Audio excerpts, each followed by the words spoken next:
السلام علیکم ورحمت الله وبرکاته. زدران عابد ښودلی دی. له فرانسې نه یې پوښتنه کړې ده. پوښتنه دا ده چې دلته وایي په فرانسه کې جماعتونه ډیر کم دي، نو موږ د ترکیانو جومات ته ځو، هلته لمونځ ادا کوو. خو مشکل دا دی چې هغوی د الحمدلله نه وروسته په زوره سره آمین وایي. آیا زموږ لمانځه ته خو به کم زیان نه رسوي؟ دا یې لومړنۍ پوښتنه ده. او دویمه پوښتنه یې دا ده چې زموږ په مکتب کې د استنجا ځای نشته دی. نور اودس کوم خو استنجا نه کوم، نو که استنجا ونه شي زموږ لمونځ صحیح دی که نه دی؟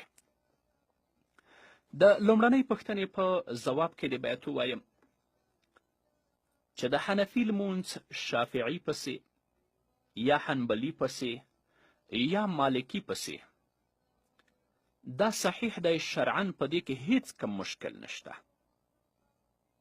خو په هغه صورت کې چې په کومو څیزونو د احنافو په نزد اودس ماتیږي هغه په دوی کې ونه لیدل شي. مثلا د امام ابو حنیفه رحمه الله مسلک دا دی چې په وینه باندې چې کله سیلان وکړي د خپل ځای نه اودس مات دی. یعنې ستا په بدن کې یو ځای وینې شه او وینه ترې روانه شوه نو ستا اودس مات دی.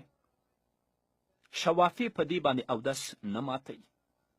نو که تا یو شافعي مذهبه امام ولیده چې د هغه بدن وینې شه، وینې ترې روانې شوې، هغه بیا لاړه مانځه ته مخکې شه اودس یې ونه که، په دغه صورت کې ستا اقتدا همدغه شافعي مذهبه امام پسې صحیح نه ده. اما که هغه د دې مراعت کوي چې کله د هغه بدن وینې کېږي اودس کوي او بیا ورځي امامت کوي، تور پسې اقتدا کوي، شرعاً په دې کې کومه ستونزه نشته دی. نو د هغوی په مذهب کې آمین په جهر سره لوستل کیږي او د امام ابو حنیفه رحمه الله مسلک دا دی چې آمین به خفیه وایي. نو هغوی که په جهر سره آمین وایي، تی په جهر سره مه وایه، شرعاً په دې کې کومه ستونزه نشته دی. او د دویمې پوښتنې په ځواب کې دې باید ووایم چې ستاسو په مکتب کې د استنجا ځای نشته، نو که سهار وختي تا استنجا کړې وي، سهار وختي چې ته قضای حاجت ته تللی تا استنجا کړې ده، اوس د ماسپښین د مانځه وقت راغی، معذرت غواړم تا تشې بولې وکړې، د استنجا لپاره ځای نشته دی، استنجا ضرور نه ده، بس ته خپل اودس وکړه، خو په دې شرط چې په خپل اودس وچوالي باندې ته مطمئنه اوسې.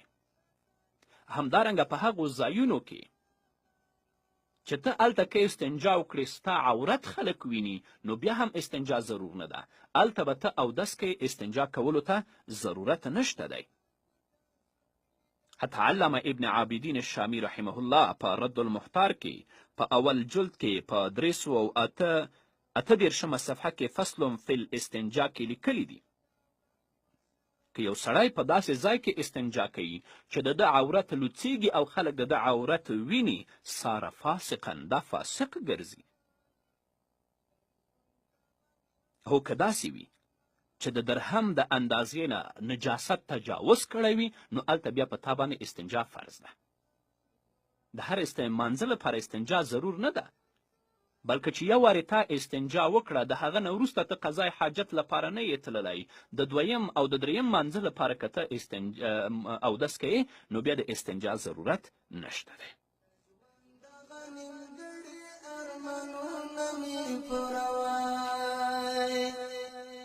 پر زړه مې چلی دی رنګین شمال د یار د کلي،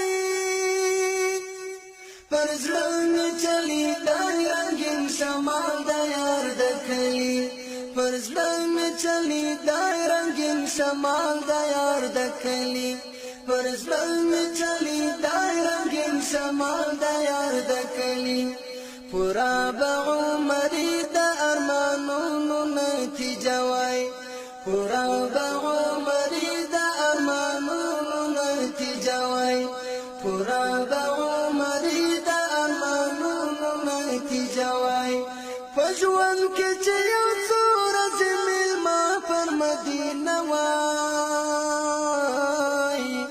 د ژوند دغه نیمګړي ارمانونه مې پوروئ د ژوند دغه نیمګړي ارمانونه مې پوروئ په ژوند کې